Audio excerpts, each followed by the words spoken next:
Hello everyone, this is Jose Herrera with the O3XX series, and with me, Tyler Pollock. In today's episode, we have the privilege of hosting Ray Funderburk, a distinguished community leader whose unwavering commitment to serving students, industry, and local organizations has spanned decades. Over the years, I've had the pleasure of cultivating a relationship with Ray, and have come to regard him not only as a wise mentor, but also a trusted friend and compatriot. In my years of knowing Ray, he has, like many Marines, come to live by our code of Semper Fidelis. Ray's family has a rich history of military service, with his father, Lieutenant Colonel Ray Funderburk, serving in World War II, Korea, and Vietnam as a distinguished member of the United States Marine Corps for 27 years. Continuing this legacy, Ray's daughter also proudly served in the United States Marine Corps, reaching the rank of major.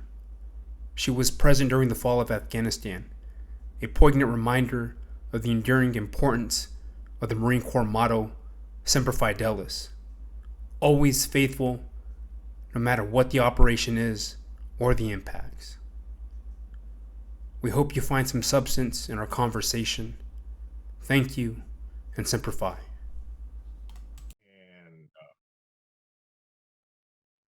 And he went to boot. He said the funniest thing: he enlisted in Fayetteville, and he got on a train and went to San Diego for boot camp. He said it was crazy, and but when I was 16, he got back from Vietnam. He'd been a battalion commander in Vietnam, and I think I've told Jose this. Mom and I talked about this. He would get up. We were living in Virginia Beach. He would get up every night, 2 or 3 o'clock, and walk around the house and look out windows. And he stoutly refused to say there was no problem or anything. You know, later on when I asked him about it, it was not possible. I mean, he retired as a lieutenant colonel, but there were issues. I mean, was a company commander in Korea. He was a listed man in World War II and a battalion commander in Vietnam. And I remember Mom said, he didn't sleep much for those first couple of years when he got back in the States. So I understand. As far as suicide concerns, and I don't want to monopolize this at all, so you guys stop me if I'm talking. One of the things that happened at Pender High School when I was teaching there, the last 3 years, we had 3 suicides.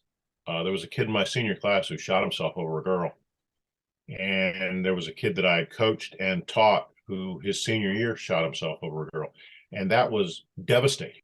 The desk in my class, when I was teaching them, kids wouldn't even look at the desk. And there was I had a really good principal, and he got some people to come in and talk to us, and we started thinking about this, and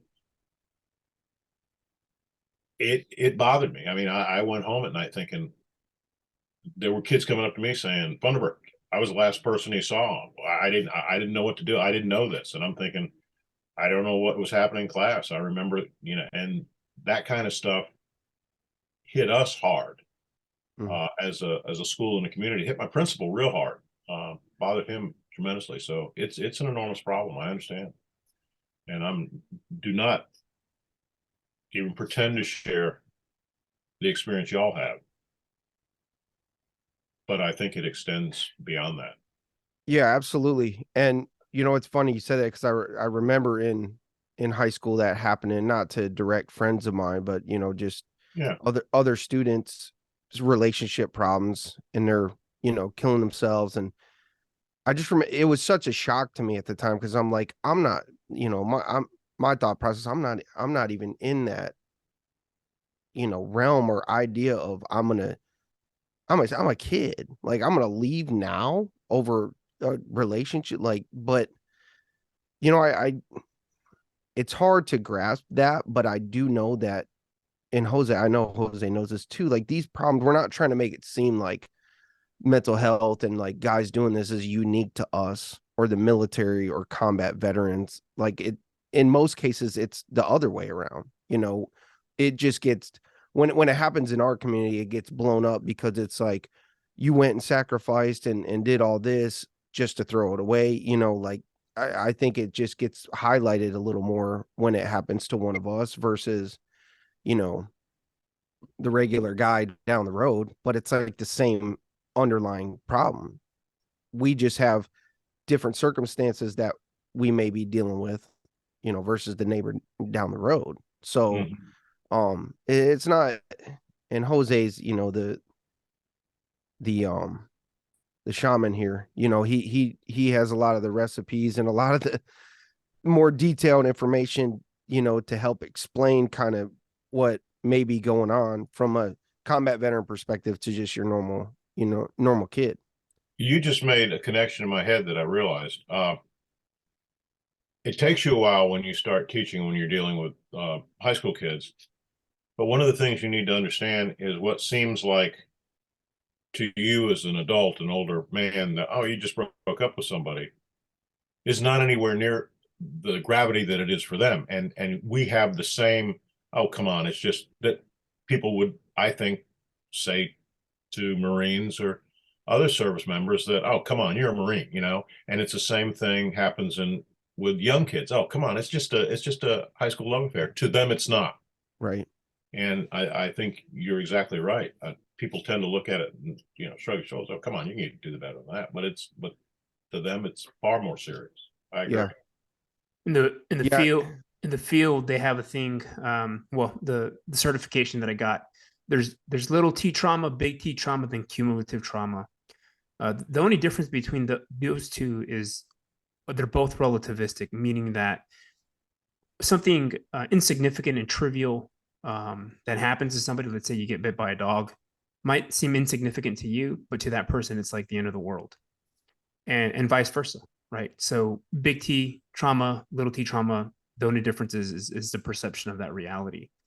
And that goes into something that I've been attempting to flesh out, which is this thing called a bioresilience threshold. We have so many underlying issues in this country, and because this country has really never asked the question, you know, what does a proper, secure mental health look like, or what does a biocognitive infrastructure look like in the face of, you know, this new era of great power competition, institutional entropy, and just paradigmatic shifts that are taking place.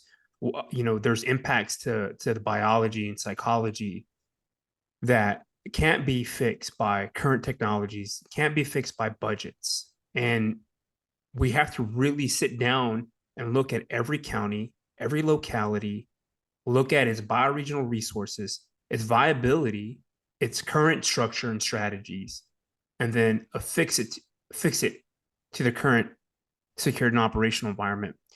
But we can't do that because right now we're dealing with, again, competing and contesting issues, ideologies. And I think right now, as a result of, I think as Americans, we're finally seeing the impact of all these things that have not been acknowledged. And I'll give you a prime example. Governor Cooper, March 8th, $1.8 billion will go into the mental health paradigm to fix issues in North Carolina.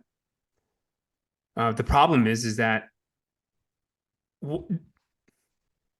this is the problem that I see happening. We're pouring money into a broken system. And what I mean by that is we have to reshape the way we look at mental health. We can't wait for a person to get sick or to become predisposed and then expect them to make the phone call or to go see a doctor.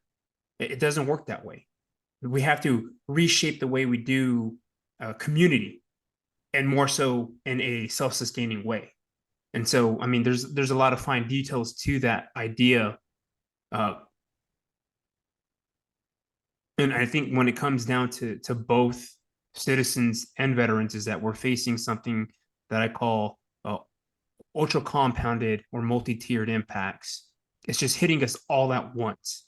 And it's hitting us all at once because all these systems are not up to par with the current paradigm of what's actually happening. And again, you know, like we take, like TikTok, for example, had huge impacts on youth development. And for the past, oh my goodness, since 2016, we've been arguing we should ban TikTok. We should ban TikTok. And it's kind of odd because the administration that's currently in, I'm not saying it's their fault, used TikTok to basically wage an educational campaign on the war in Ukraine and Russia, the very same mechanism that's killing our youth. So when we think mental health, we have to think in an entirely radically different way. And if you ask me, and one of the, among the many reasons I wanted you to come on the show, Ray, was to really talk about this idea of what I call institutional entropy and political entropy. There's a mounting disorganization within organization, and as a result of that increasing disorganization, there's various types of waste that are taking place, right? So the more disorganization, the more impact there's going to have across all these domains. And what does that waste look like? Well, that waste looks like toxic stress. It looks like radicalism, extremism, anti-government sentiments. It looks like what we see today. And yeah, sure, I have some ideas. Will they come to fruition? I don't know. That's the battle, and that's the battle for the next, till 2100. No, you're spot on. Listening to you talk, and I'm sorry. What I wrote on I've been thinking about this for a long time, and I'm speaking of this as a teacher, but I'm absolutely sure it's applicable to y'all. We didn't have resources. We lost planning periods regularly, but we were just told to cope, handle it. And when you keep handling it, things build up. You get behind. And getting behind, if you're anywhere a responsible person, you think, I got to keep up with this. What's going on? There's no way to fix that.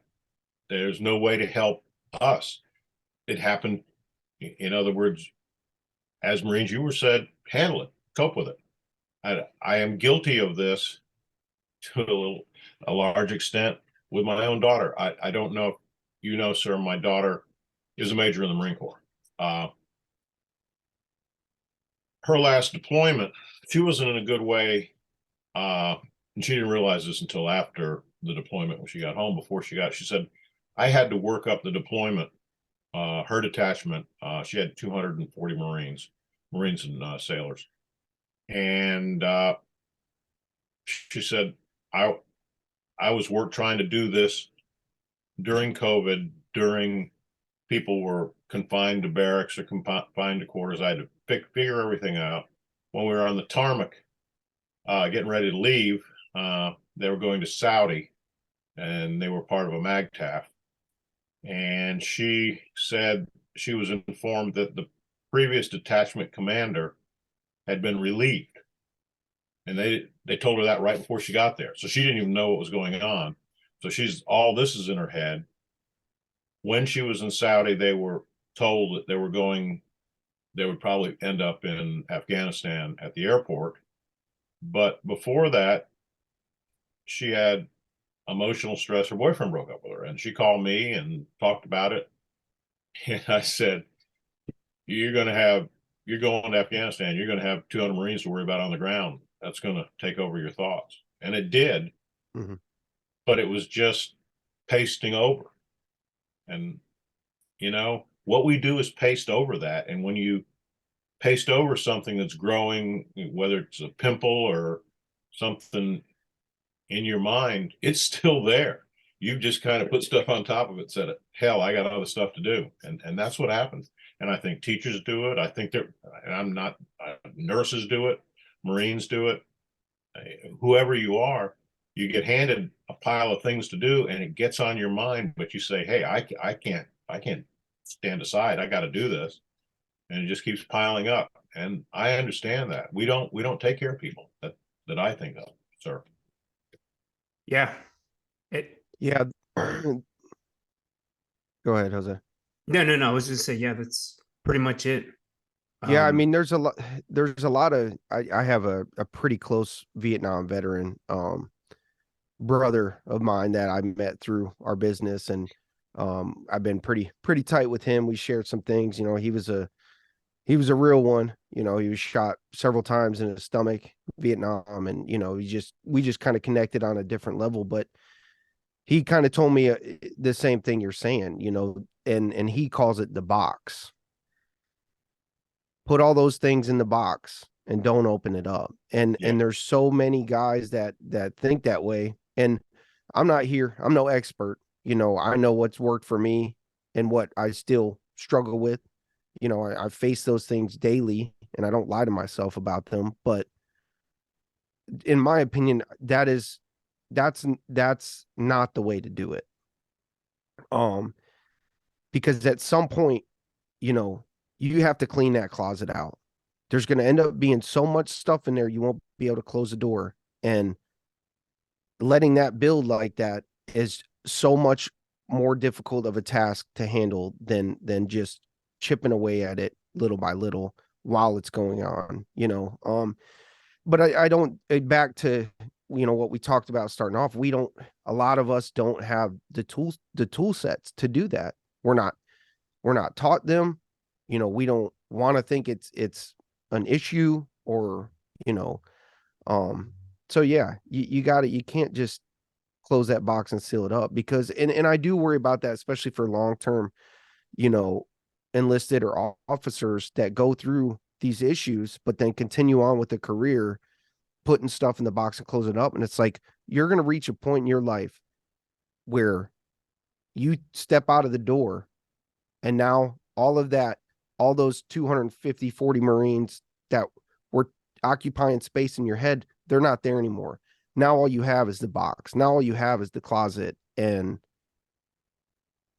who's around you now to help you out. Like it's so, I mean, those are things that I think about, worry about, because I have, senior enlisted I hold in high regard in my life, and I think about them.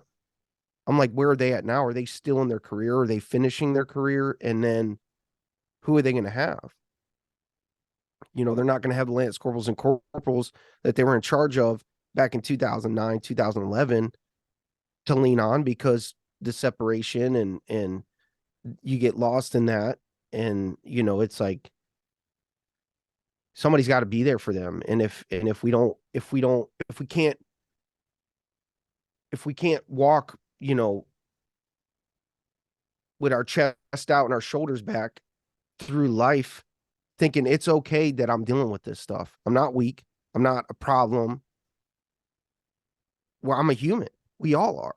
And, like I said, these problems aren't unique to us. We do have our own unique problems, but everybody deals with something. So. No, what you just said is, I realize what you just said is what I've known all my life. If you're part of something, whether a squad, a company, in my case, the people with whom I worked, and they're all good people. When my mama died, I didn't worry about anything. People stepped in to help me in my class. I could walk away for a little while, take care of what I needed to do, because the teachers were very tight with me. We were really tight. We took care of each other. And I know absolutely positive that's what happens with the Marine Corps. And that's what happened. And one of the things my daughter said when we were out in California, she said, I was amazed at how it comforted me to be around. I mean, she said in one way, her gunny was kind of a pain, because he was there every second. He was with her every step. But she said, he was there. Her ops officer was there.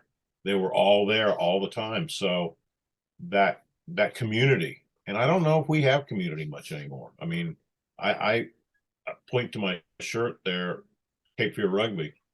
I played rugby for a long time, and when people ask me why I play because I enjoyed it. But my plumber was a rugby buddy. My lawyer was rugby. The godfather of my sons were, and that community, which is, a lot of them are dead now, that sustained me.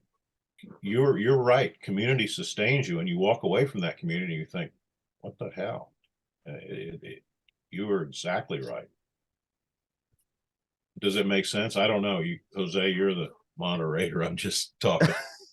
I mean, it's kind of sitting alone talking to each other, but go ahead. No, it's hilarious, because we created the most elite fighting force in the world. And the philosophical and the science of military study gave commanders and generals and chiefs in charge the ability to perfect the warfighter. And the one thing that we have not been able to do is maintain that readiness, that performance, and that viability at the end of service. And it's coming back full circle.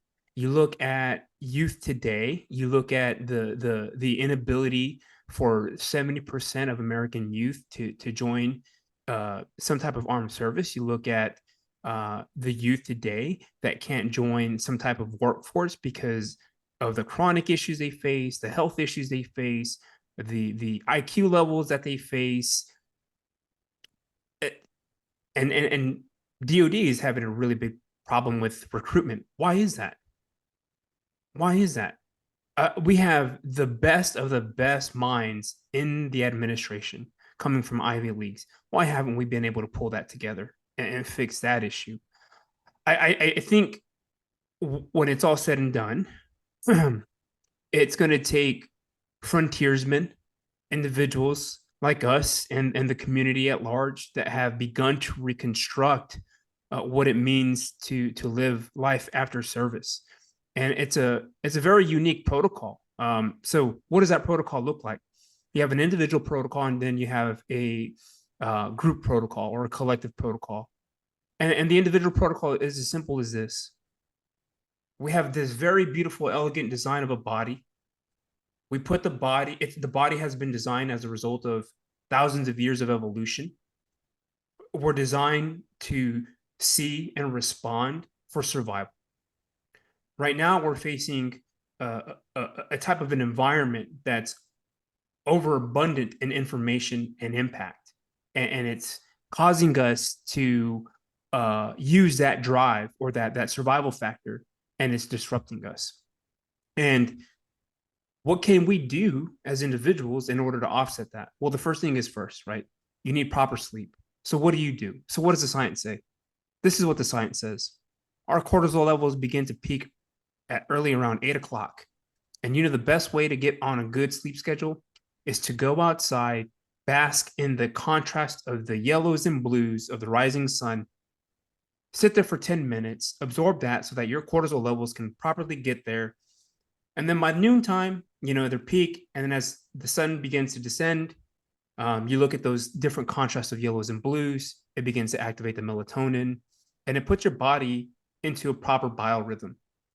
Okay. The in between there is teaching people wellness skills in order to offset the biological stress response. There's just too much impact happening all at once. And so it's not a matter of mental weakness that we look at it. It's a matter of performance. How do we optimize individuals or give individuals the ability to optimize themselves accordingly to their environments? Well, at the individual level, we got to teach people how to use their bodies. Our bodies have a very unique design to it, and they have to understand that design.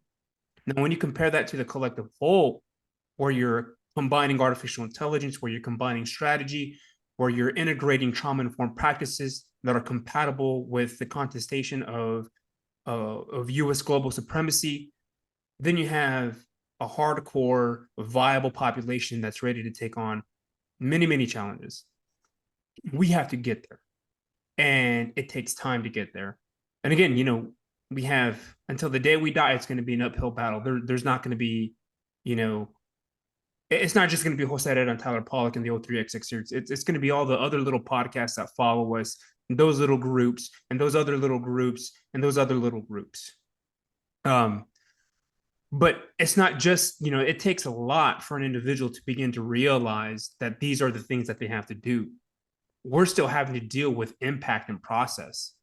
I was listening.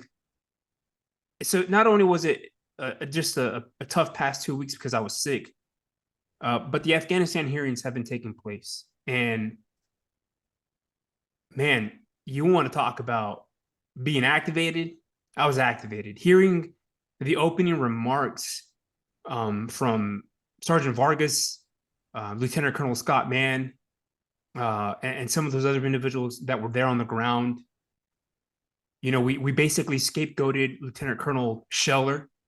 He was the only individual responsible, held responsible, and up to this point, yeah, they're gathering consensus on the next hearing and who's going to be held accountable. But I hate to say it, I don't think no one's going to be held accountable. Why? Because we're jumping into the next war. We're preparing for the next war, and impact and processing are accumulating. That's that entropy, and that's going to turn into some type of waste. You're exactly right. We got to get on the same page. We got to get on the same page, and there's a good way to do it.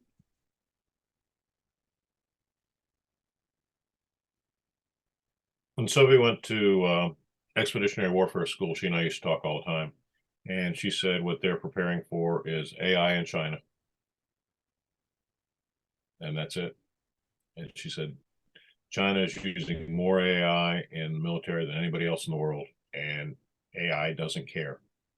And that was one of the main focuses of expeditionary warfare school. And everything she's said now looks out there. And she was there at Quantico in 2018, and it's now everything's moving that way.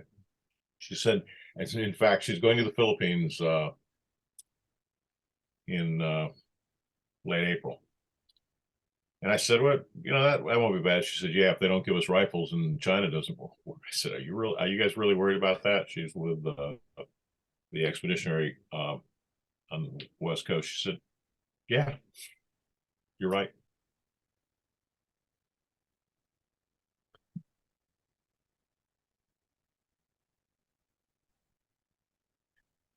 I think out of all the war gaming scenarios that I've seen so far, the only one that makes sense is that China will essentially do a blockade of Taiwan. Nothing's going to get manufactured. China does not have the blueprints to the microchips that Taiwan produces, hence why we're building a TCSM here in the United States. I think it's in Arizona. I think what the blockade of Taiwan is a dare to us. Yeah, it's gonna the gray zone. It's gonna who's gonna escalate first, right? Yeah. And I think it's very interesting to have seen Putin do what he's been doing. He started off with his D team, right?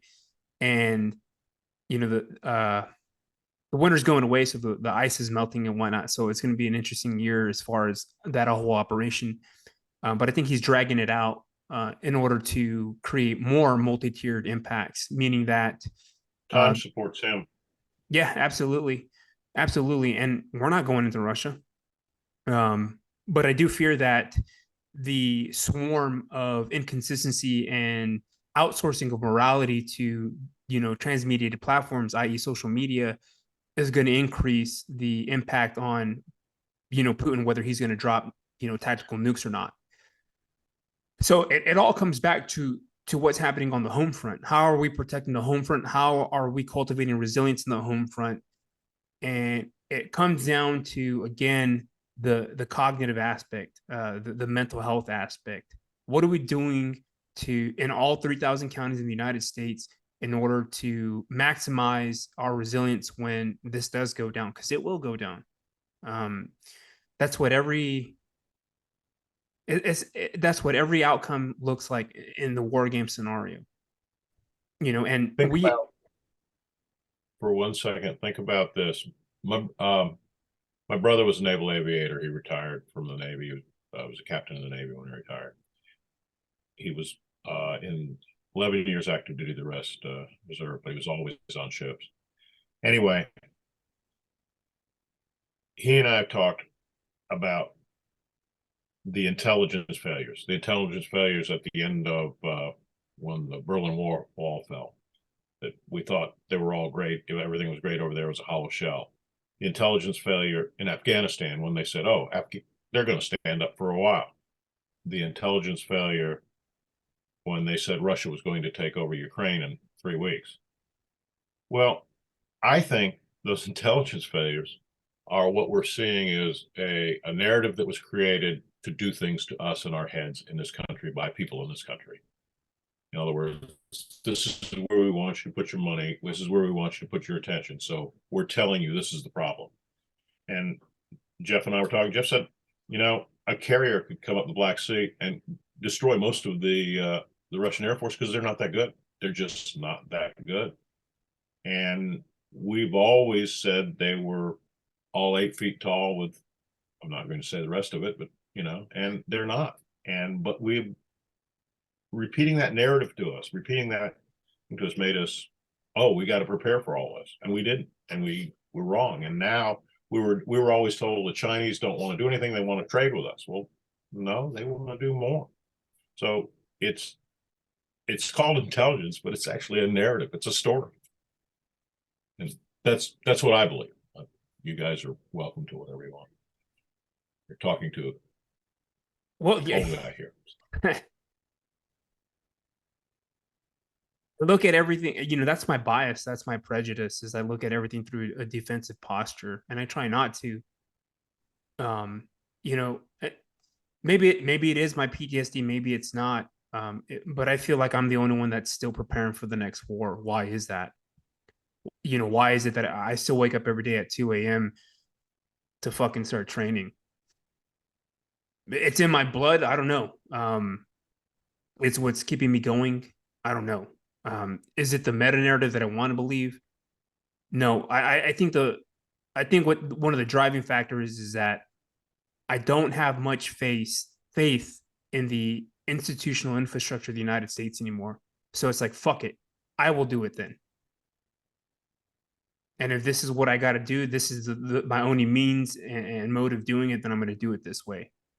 And maybe that's my fault. And there's a lot of narratives, right? I don't know which, there's Lieutenant Colonel Brian Steed. He wrote a very good blog talking about narratives in America around 2020. And what's the 3 main narratives? There's the 1619 narrative, that the institutions have to essentially get burned down. Everything's got to get revolutionized. There's the I have a dream narrative where, we have problems, but we can overcome it. It's the dream yet unfulfilled. And then lastly, there's the America's great dream, which is there's nothing fine. It's everyone else. It's all the neolibs that are causing all these disruptions. Well, I don't want to be a part of any of those narratives. I just simply want to live in a world where I don't have to worry about someone shooting up a school, one of my buddies, which buddy's next. And frankly, I just want to read books and farm and write. What's the purpose of the narratives, though? Yeah, that's my question. I agree. Well, my opinion is money and control, right? That's why you lead someone. That's why you sell a pitch. That's why you try to get individuals to think a certain way, because, another chat we had, I was explaining how, I was down in Charlotte, in an area typically where you wouldn't think the community would say support the global war on terrorism, right? Our own war. And they're flying Ukrainian flags on their houses, a lot of them, not even the American flag. And I'm like, how are you so in support of another country that's at war right now when you're not even in support of your own? And what do you know about these people? Okay. You're watching some feed, whatever toxic feed you're letting fill your headspace up, saying we need to support these people. Why do we need to support them? So we can be okay with how much money is being sent out of the country there, with no way to track it, where it's going. A big problem I had directly was, I remember seeing images of pallets of Javelin missiles being sent over there in the beginning. And I'm like, we had fucking 1, maybe 2 at the company level, Javelin missiles, very expensive systems. And we're just handing them over to these guys. Like, and not to mention what kind of clearance you had to get to be able to use this.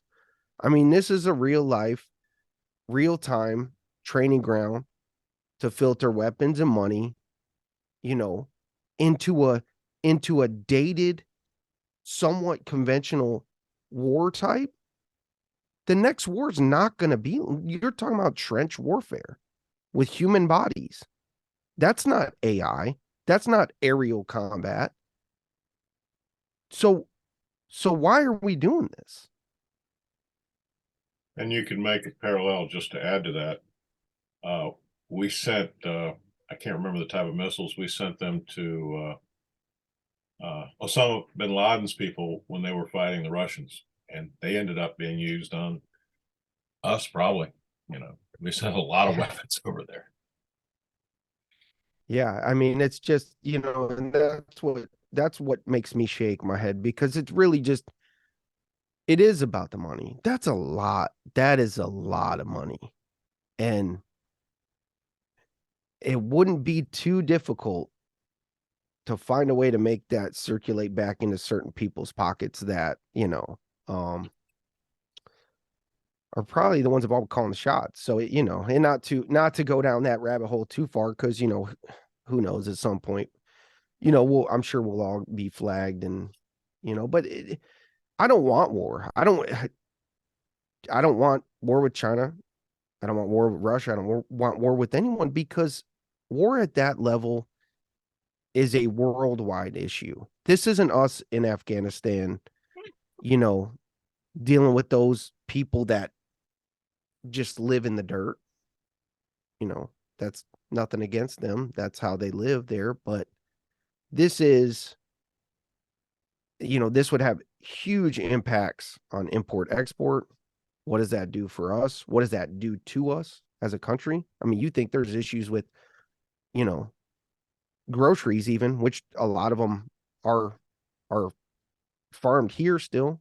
There's a lot imported, but even if it's a country that's not impacted directly by any type of war, what does that do to that?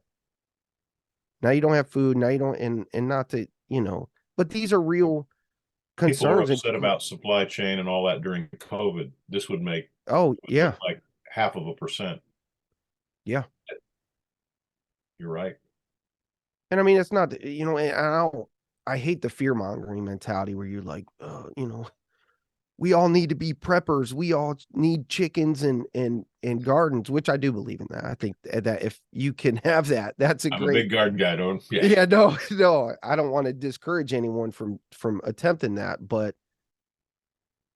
yeah, that is a real concern, because if these things happen, we're getting dialed way back. If we're still here, we're getting dialed way back.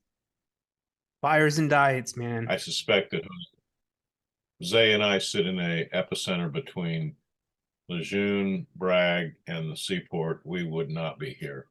Just honestly speaking. I get what you're saying. Yeah.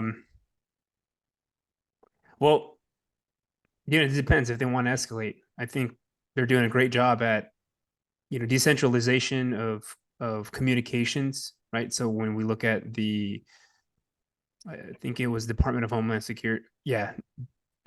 Department of Homeland Security released a document talking about how many substations, electrical substations, that have been attacked around the country.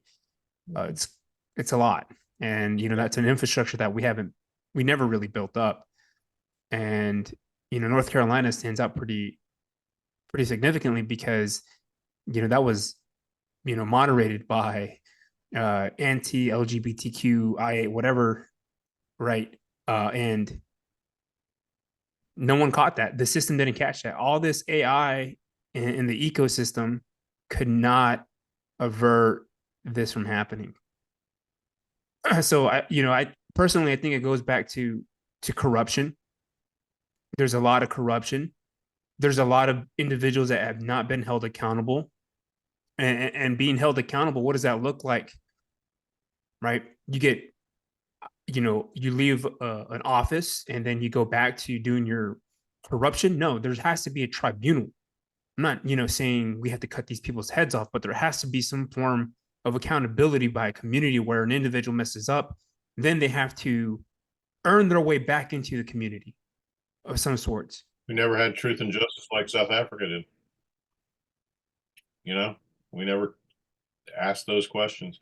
Interesting thing about communications, and you guys cut me off. I may get in the technical weeds here. We actually are more at risk for communications problems than we were before the advent of cell phones. And I happen to know because one of the projects I did when I was a consultant was with a Northern Telecom. And one of the things that amazed me when I was younger was during hurricanes, we'd lose power, but you never lost your phone unless the wire to your house went down.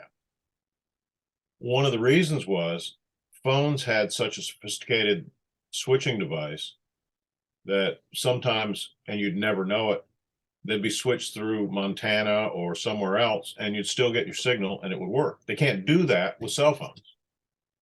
With cell phones, we have to have that tower out there. That tower's not working, then no one has communication because of the limited range.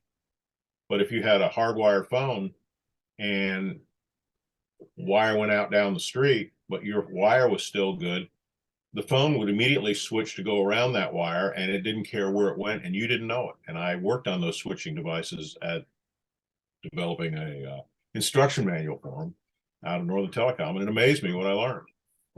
You can't do that now. Your cell phone cannot do that. It can't switch suddenly. If we lose the tower here to somewhere else, you will be without communications, and it just won't work. Yeah. So that's where we are. Sorry for adding that. No, that's part of the. It's crazy. Yeah. That's part of the infrastructure problem. Me and Polly had one of Donald Trump's former national security counsels on here, and he created a system called Semper AI. It's a 5G tower that is solar flare EMP hardened, and it's for these types of emergencies so that we don't lose communications. Right. And I think part of the issue was that there's so many telecom companies that they're not united, that they can't get past bylaws and certain types of legislation in order to get the country on the same page. Yeah, I grew up in a monopoly, Ma Bell. Yeah, there was no other phone system. Yeah, I don't. That goes again, that goes into the preparedness, bioregional viability. What are we doing in order to enhance resilience within our communities? Are there stored, is there stored food areas? What are we doing? This is the issue. This is what pisses me off so much about New Hanover County, the Tri-County area, is that we're not prepared for any of that stuff, really. You look at Florence, we were cut off like an island, and we didn't get logistics, and our outlying counties had to fend for themselves. And what are we doing? We continuously develop, we continuously pour cement, Put more strain on the system. Yeah, I don't understand. Well, I do understand. Again, money. What your friend, excuse me, it's money. what Paulie said. It's money. It's money. I mean, he's spot on. Yeah, it's money. And whose money is it? It's not mine. I wish I had some. Well, who's paying for it? Taxpayers. There's both private interests and there's public interests that our money goes to things that we don't always agree with or think. Yeah, and that's Jose shared an article which you were the topic of with me before this, and I was interested, back, I don't know if we want to get into any of that or anything, but just about the money concern. Like as a resident of North Carolina, do I not have a say on where my tax money goes? And that might be the idea of like why we vote certain people into certain positions. But after that happens, there's big changes in where funds are going to. How does anyone have a say? And at the national level, that happens when our money gets funneled into a war that we're not directly involved in. You're right about the money. There's an enormous rainy day fund in North Carolina But a big stack of money doesn't help you if you can't eat. If you don't have, as Jose said, things in place. I mean, we got an enormous rainy day fund, but no rainy day supplies, no rainy day prep. And I mean, I think a lot of this ties into, the withdrawal from Afghanistan for me. And I had a huge, not that it's directly related, but just in the response of our service members. And, a big concern for me when a lot of our people were being sent there was, I remember telling my wife, I was like, I was so worried about them because I was like, they are not ready for this. They are not ready for what's about to happen. And I didn't know what was going to happen, but I knew it wasn't going to be good. It's never good, right? The way it fell so quickly, and you have Marines on boats that have different, missions, and they're getting pulled to go respond to this. And I just remember thinking, this is not what we went through. This is not what me and Jose went through. We had, even though it might have been short in duration, we knew what our mission was. We knew where we were going, or what potential scenario we would find ourselves in. There's a lot of time to prepare mentally for something like that and do mental dry runs on situations playing out, even before you know them. So when we talk about, potential global war and the system falling apart, how do you control the people? I mean, mass chaos, individuals that aren't preparing for what these scenarios could potentially, hopefully not be like. But if they do, the ones that are going to be the biggest problem are the ones that never thought it was a possibility, because they're going to melt down in those food stores. People, when you go hungry, people will change their belief system real quick when you got kids and little ones to feed and you're responsible. How do we maintain some type of order if worst case scenario happen? That's what my biggest fear is. It's not survivability, it's the people. I agree. It's like Jose was talking about Florence. There was only one highway out and one partially out, and we were a mess, and people, and things could get far worse than that. Right. Far worse. Yeah, it's scary. It's scary to think about.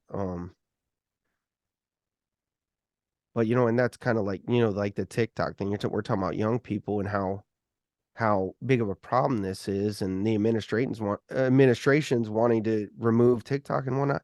Imagine telling a child or a young person who's so deeply rooted in this app right now that it's gone. You can't have it anymore. Well, you want to talk about? They are responding to that already. I mean, what can you do? What are you going to do? That's basically like saying, "Oh, I'm taking your cell phone away." If that's all you're doing on it, and you can't do it anymore, imagine the meltdowns. This is why I talk about multi-tiered or ultra compounded operations. This is the why not? So America's population is aging. You have to target the young population in order to set them on an offbeat path, but you can't do that directly with war. So you do it through other means, and that's what China is good at. We get them addicted to this mechanism. And then when they find out that it's bad for them and it gets taken away from them, we disrupt their ability to learn, to make rational judgments, to live accordingly. So this is why the United States is spending billions of dollars in artificial intelligence, is because what they want to do is they want to create this kind of docility. And so we recently had two individuals that we talked to that they're just next level. Yeah, you know what I'm saying? I thought, they're next level. And how do I want to frame this? So basically, we train artificial intelligence to essentially censor half the population in the United States. And then we basically shut up the other percent. And what ended up happening was a massive decentralization of communications.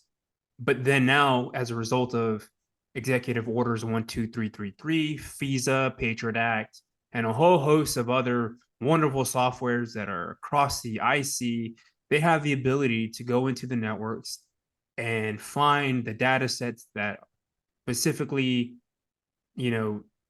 have binary according to whatever narrative that you're putting out there or form of communication to further shut these people up.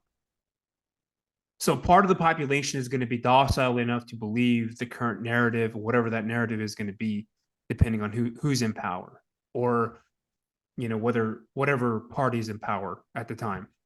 The other half, because they've been shut out for a very long time, there hasn't been any type of amends made as a result of the supposed injustice that took place in 2016 and in 2020, is going to be angry about it. And what are they going to do? What have they been normally doing? They've been preparing for it. They've been shut out. So what do? They have means to go about doing certain types of things. So on one level, part of the population is going to be docile enough for them to not do anything. They're passive. Yeah, sure, people will get hungry for sure. Not saying that they're not going to act out in a certain way, but we also have to look at the other aspect is that all these tech billionaires, and I'm going to be pretty frank about it. All these assholes that think that they have control of artificial intelligence and these platforms, they think that they can just influence people to think a certain way. Well, guess what? The body can only produce enough stress hormones before it fucking shuts down. So you can't control the population for too long. That's why they have ebbs and flows. And they get it down to a science where that's why I think it's important to look at the anomalous aspects of what's happening today, because the anomalous narratives are a mythos, a myth that go into all the cultural identities. And once you're able to tap that, you're able to have a really more intimate look at how an individual can be controlled or influenced. And this is the meta narrative of are we alone in the universe or not? So all coming back together is that there's this massive social engineering taking place. Mainstream media, mainstream institutions think they have an idea of what's happening. They really don't. And there's a massive decentralization and population that is very tired of that are doing things and taking matters into their own hands as a result of the inability to voice their concern, their opinions, and or make amends with fellow Americans. So systematically, you're right. Go ahead. I was just thinking of the Patriot Act when you said all that, because people protested the Patriot Act because it said part of it was you could go into libraries and find out what people were reading. That seems absolutely quaint now. It was only in 2002, because now someone can go check what I've been Googling in a heartbeat. Yeah. It's crazy. Yeah. There's a reason why only certain positions are allowed. This is why they do, if you're going to get a clearance, this is why they do a background check. This is why they make sure that you have no debt. This is why they make sure that you have a good credit score so that you can't be bought out. But here's the problem with political candidates that go into these positions. They're not being vetted. Why is it that in order for me to operate in a country, I have to be vetted and make sure that I'm a patriot, that I don't convert to the other side? But a political candidate who, I don't know, gets certain percentage of monies as a result of lobbying doesn't get vetted. That goes back again into the corruption and this kind of current state of ethics and morality that we either outsource or is just done away with as a result of people either one being bought out or they see the end and there is no good end. But I don't want to make this about fear mongering, because it's not. It's really putting a light to the corruption that has taken place. And I only have 20 years to look at. I don't, I can't, I'm not a history buff, I just don't have the time to look at all that history to make those kinds of connections. What? I used to tell my high school kids, I'm playing an age card here, so both of you can stop me if you want. I used to tell my high school kids, especially the boys, and I talked to them like people because they are people, not damn, but they knew who I was. You've talked to some of my old students, Jose. But anyway, I used to tell the boys, I said, the last thing I would have wanted when I was 16 or 17 was a phone. Funderburk, what was that? I didn't need my phone. I said, when I walked out of the house, I was gone. Yeah. You know, no one knew where I was. I mean, it was fine. Whether it was a girlfriend or a mom or anything, you know, there's a part of my life that was my life wherever I went. That doesn't exist anymore for you guys. It's crazy. And I was thinking about that as you guys were talking. I grew up in an era where there were 3 television networks and PBS. You know, I grew up in an era where it just was, there were a lot of newspapers that actually, as just thinking about what you're saying, Jose, newspapers vetted people. They went after everybody. They weren't just clickbait. It was a whole different world. So as an old guy, I appreciate what you guys are saying. It was really strange. And, you know, papers did amazing stuff. They published the Pentagon Papers, which was amazing to show how corrupt the whole Vietnam thing was from the beginning. And there's so many, and this is one of Jose's reoccurring themes that I completely agree. There's so many things that are working on us now. We don't know what the hell to believe. Yeah. It's just amazing. So sorry about playing the H card, but it's the only one I have. No, I mean, I've said similar things too. You know, I grew up in a, with all this technology, but it's like, man, my phone, my device is my lifeline because it's my problem solver, right?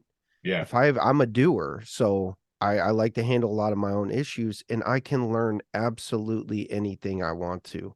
Yeah. On that thing. There's a lot of bullshit. There's a lot of nonsense. There's a lot of misleading things, but if I have something around my house that needs to be fixed, like plumbing issues or my well pump, there's someone telling me how to do it. And that's why I love it, because I agree. That's knowledge. And if you can learn in a short time how to take care of a problem, there's no better thing. Yes, there is a lot of downsides to that, especially, I think tying it into what you were saying, I'm thinking about this now, 35 years old. Like, if I had this when I was 15, I would know everything. I would be the smartest man in the world. But if I was 15 and I had this, I wouldn't be interested in knowing how to fix my old truck or, whatever. Like, I would be doing what they're doing because that's what kids do. Yeah. But so, yeah, that's a great comparison. I like that. Yeah, I'm grateful I didn't have it then for that same reason you're talking about. I had a bike that I got on, and I went and rode around town and collected pop cans to turn in for, dimes. But you'll hate this. When I was in the 7th grade, I lived on Paris Island, on the island. Now, for recruits, it was not a good place, but for a kid, it was wonderful. We fished, we rode bikes around. I played on the confidence course. I played on the obstacle course. Yeah. I mean, this is what we did. And this was where I grew up. And it's this, I agree with you 100%, Yeah, that's probably has to be the safest place to grow up. Yeah. I think in the world, probably, right? This is like the Alcatraz for making Marines. We're on an island, and honestly speaking, I won't code it. I was an officer's kid. We'd go anywhere, do anything we wanted all the time. And there were boats, there's fishing. Yeah. You played on what drove you guys hell was fun for us, We had to keep it on the confidence course. We had to keep an eye out for the MPs because they'd run us off. But other than that, sorry. Yo, that's awesome. Yeah, it sounds like a great way to grow up. It was. My wife looks at me and says, "You had the strangest childhood." I said, "Yeah, it was good." Yeah. No, I don't know. Go ahead, Ray. I didn't even cut you off. No, I was just going to ask you about your you're old man. My dad, interesting man. He graduated from New Hanover in 1938, and he was 16 years old when he graduated, because the South at that time only had 11 grades. There was no, they'd cut one back because of the Depression. They didn't have money. And he went to Carolina. His father died when he was 14. My grandfather was superintendent of schools in the county. So they were fairly well off. But when he died, my grandmother had nothing because there was nothing there. And Dad went to Carolina and boxed at Carolina. And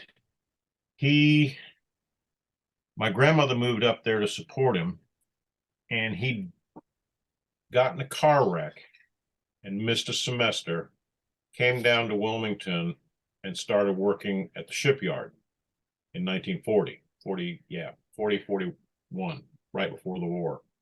Pearl Harbor happened. He could have stayed at the shipyard all of the war, but he went to join the Marine Corps. Actually, he went to join the Army first. The Army wouldn't take him because they said something about it. And a guy on the street said, eat bananas. This is a true story. So he went to a room, ate a lot of bananas, went to the Marine Corps recruiter, signed him up, went to the West Coast. He was an enlisted man during World War II. He was staging. I'm probably alive because of Marine Corps bureaucracy and the atom bomb. He was staging for Iwo Jima, and he said Gunny came down and pulled him out and said, they're going to make, excuse my expression, I know this is a podcast, they're going to make a fucking officer out of you. So they sent him to Quantico. Quantico, he was commissioned. He went back and was staging to invade Japan. Nuclear weapon, stop that. He was he was the lieutenant in the 1-4 that went to China.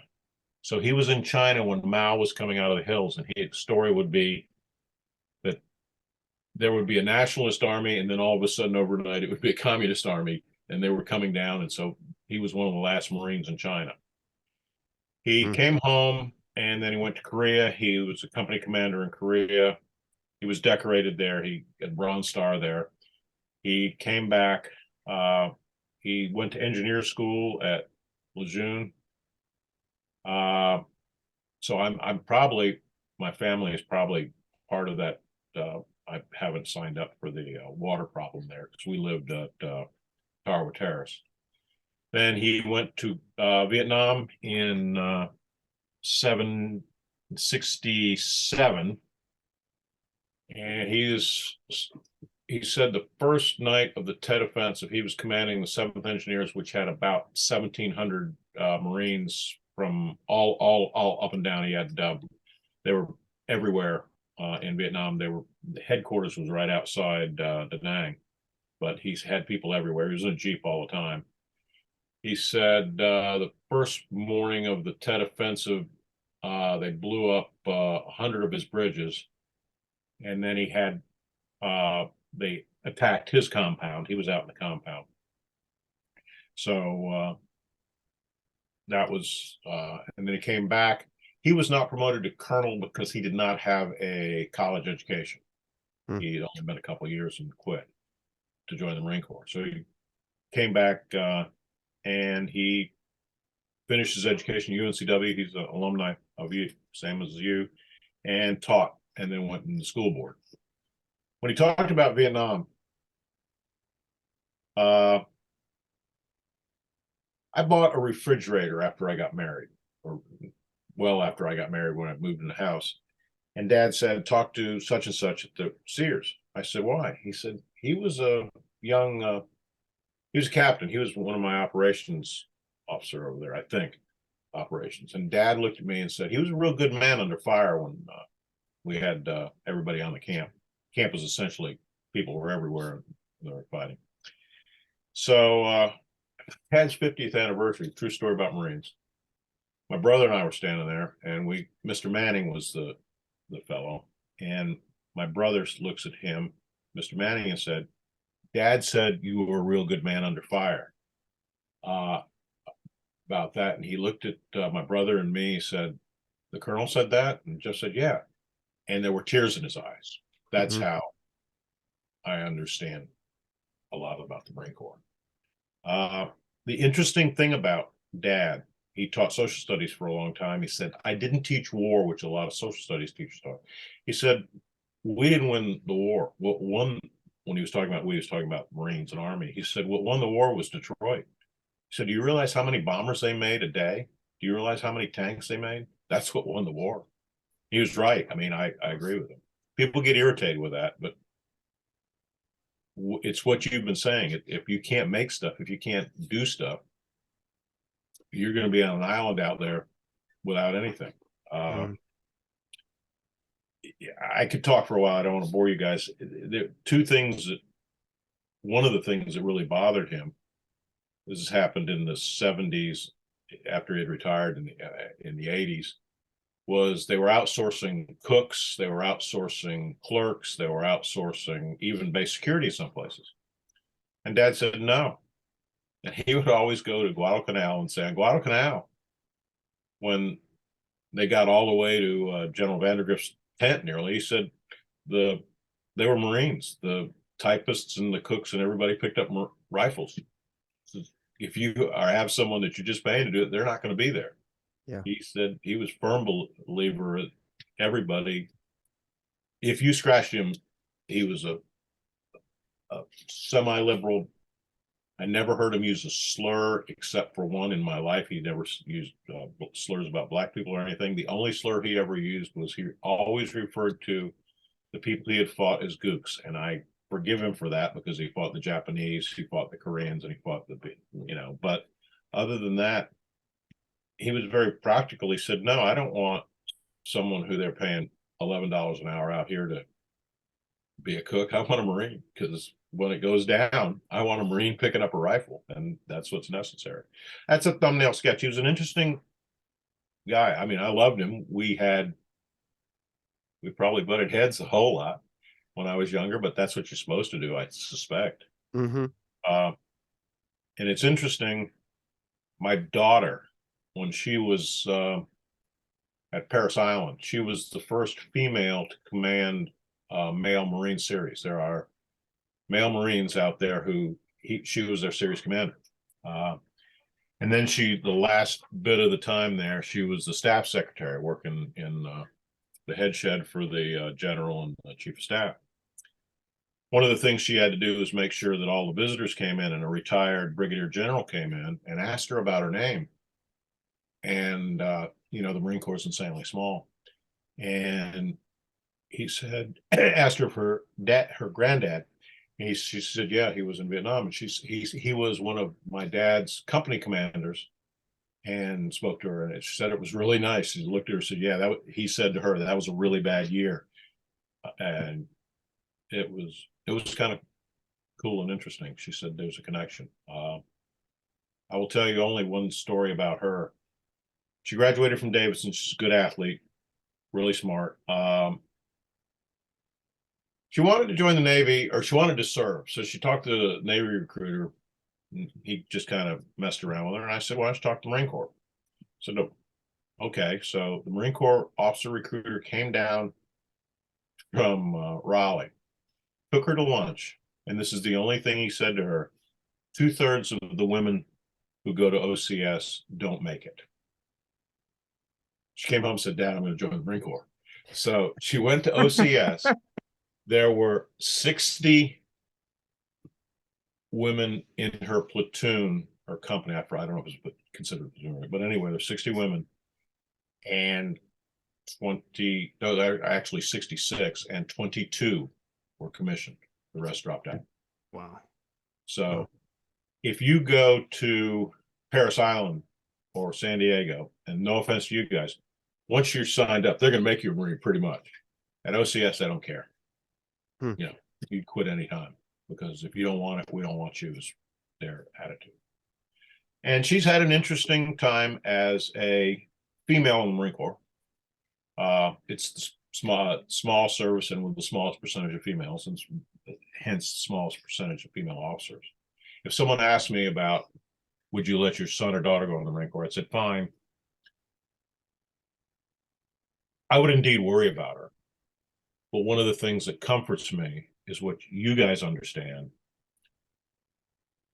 is is the community.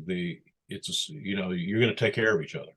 And I know that her officers and Marines would stand up. That never was something I ever thought about. One of the nicest things, she's applying to law school now, and the person who commanded the MAGTF was a infantry colonel who she became very close to. And his recommendation said she was one of the finest. Her fitness report was one of the best fitness report he ever wrote. He only wrote for infantry Marines, so she liked him a lot. She was good. She's good at what she does. That's all. You guys are good at what you do. That's all I expect. And so I'm connected. If someone said, what was it like being a Marine kid? Paris Island, we had my Boy Scout Scoutmaster was a former DI, Sergeant Springer. My baseball coach was a Marine enlisted people. My PE teacher in the 7th and 8th grade was a Marine. So I didn't know any different. I don't know. That's not special or anything. It's just the way I grew up. So that's how it was. I hope I didn't. If someone is thinking of sending their child is considering the Marine Corps, I would encourage it. It's hard, but they join a community, and if they do the right thing, they get taken care of. I had no doubt that the gunny or anybody else would be there if anything happened to Sophie Elizabeth. So it's not too much of a speech. Sorry. Oh, that was great. That was awesome. Good. Yeah. That is. I can't imagine. I used to hear bits and pieces of my grandpa talk about Korea. And, he used to say that there was just so many Chinese that they would have to hide in the tall grass so that they wouldn't get killed. That's coming from a fast Mexican guy, So I can't imagine what it's like, seeing the end of World War II, going into Korea and then Vietnam. That's a lot. Mad respect. I don't know if you know this, but there's a few. There are a few little grave sites. I think there's one headed toward Hampstead. I can't remember the area, but they're like hidden off, and it's crazy. They have a bunch of Confederate grave sites, and a bunch of like not random people, but just people. And there's a few of them that have they're like three they're veterans of like 3 wars. Yeah, it's crazy. Yeah, it's like very, very rare.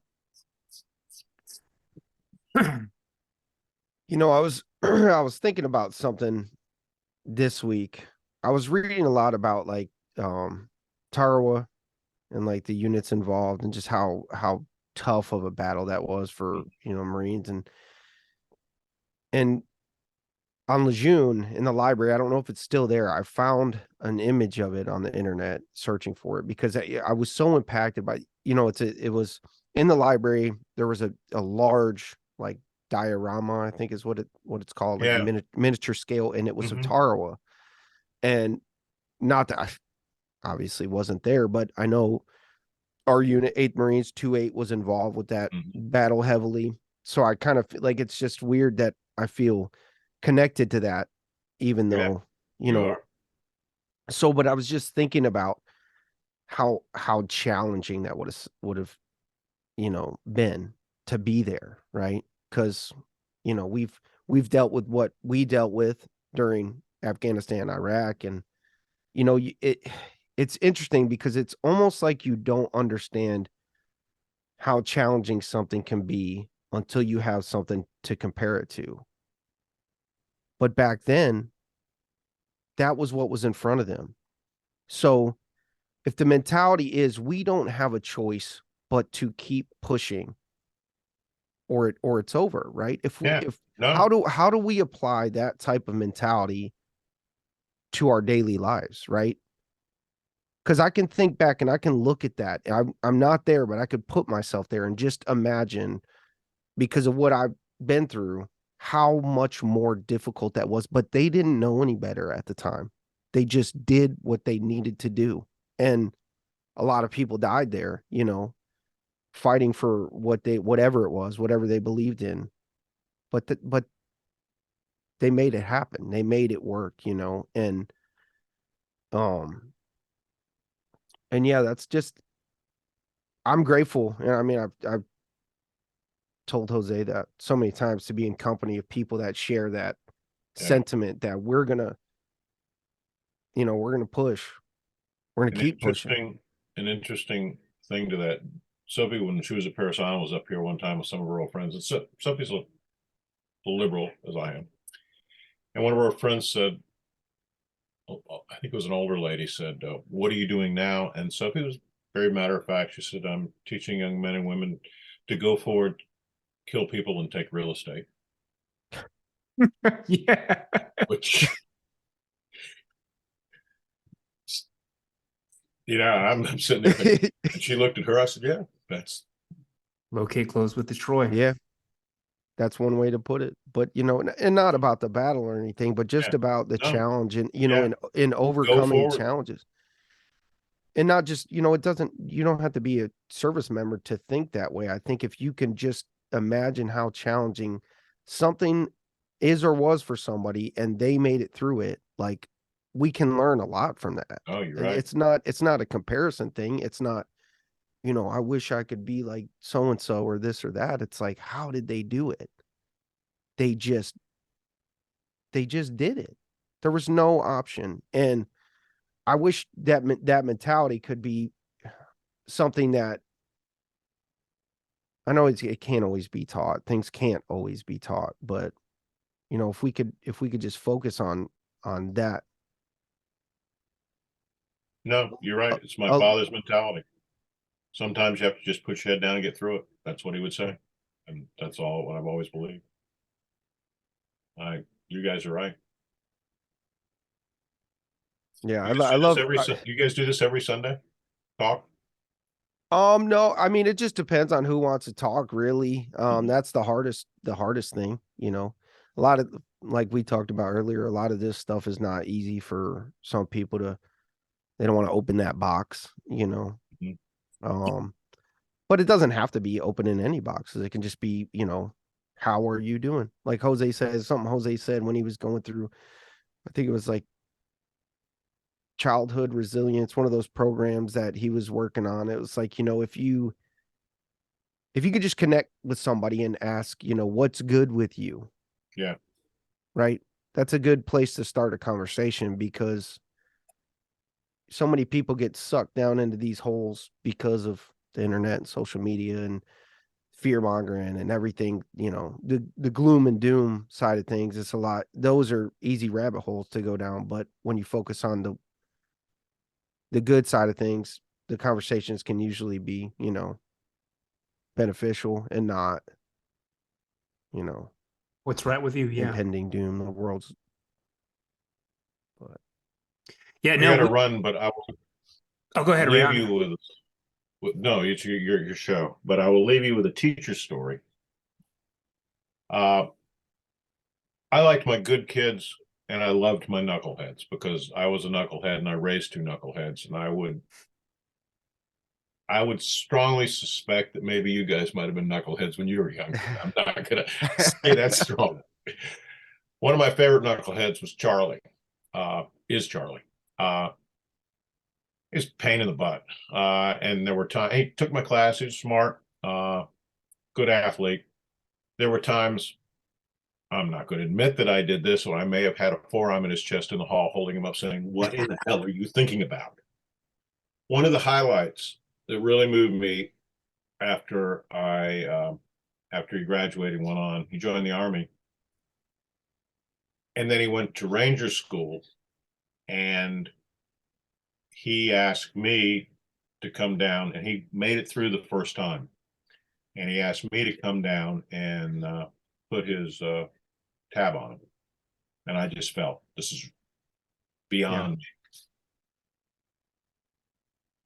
He was he's a good man. He's in the Ranger Battalion in Savannah now. But you know, that's what we're supposed to do. We're supposed to take care. And it doesn't have to be Ranger. He could have been a checkout. I don't give a damn what he was, but he's doing the right thing, and that was a really great experience. And what we do, and I'm saying you guys too, it is you just put out a hand and help people. Exactly what you said. What's good? Talk about it. I mean, this is a kid that was sleeping on a couch because his mom had been a dancer at Camp Lejeune and left him, and he was couch surfing. You see this kind of stuff, and if you do what you're supposed to do, you reach out and help people. That's all. That's all. And you're right. You're exactly right. What's good? Tell me about it. And if you do that, things work out. What Jose's doing is working with kids. That's what you help out. That's what I try to do. That's all. I mean, that's what I believe in. So I'm not a preacher. I'm just someone trying to help out. Yeah. Well, I appreciate you chatting with us. I mean, did you say it's an honor to have time with y'all. So I give Jose a hard time all the time, though. I want you to know that. Good. So do I. He does. Good. He does. The last thing I said, well, how come you're making beautiful gringo kids? Yeah. Okay. Spanish blood, baby. Spanish blood. Now those kids, I don't know why. I don't know. I'm blessed, I guess. No, you are. It is. The only thing better, I will tell you this. I hope you live long enough. The only thing better is grandchildren. I have 3 now, and it is the best part of my life. I don't care about it yet. It's great. So we'll see. I got high hopes for both of those kids. So yeah, that's what we do. That is what we do. Yeah, gentlemen, I salute you. I have to do some stuff, but I really appreciate it. Jose, we should get together sometime. I can't drink a beer with you until at the end of Lent, but you still have my books, and you got to read that other one I gave you. Yes, sorry. So, Roger that. Yeah, I'll get up with you, Ray. No, you did read Wasp, and it was an honor and pleasure to meet you. Thank you, sir. Thank you as well. Thank you, Ray. And yep. I do have to get some stuff done today. Thank you. Get it done. Take care. Y'all take care. Bye-bye. Thank you. Bye-bye. Bye-bye. I don't know how to leave this. Let me figure this shit out. Sorry. Here, I'll remove okay. you. All right. Let me go right here.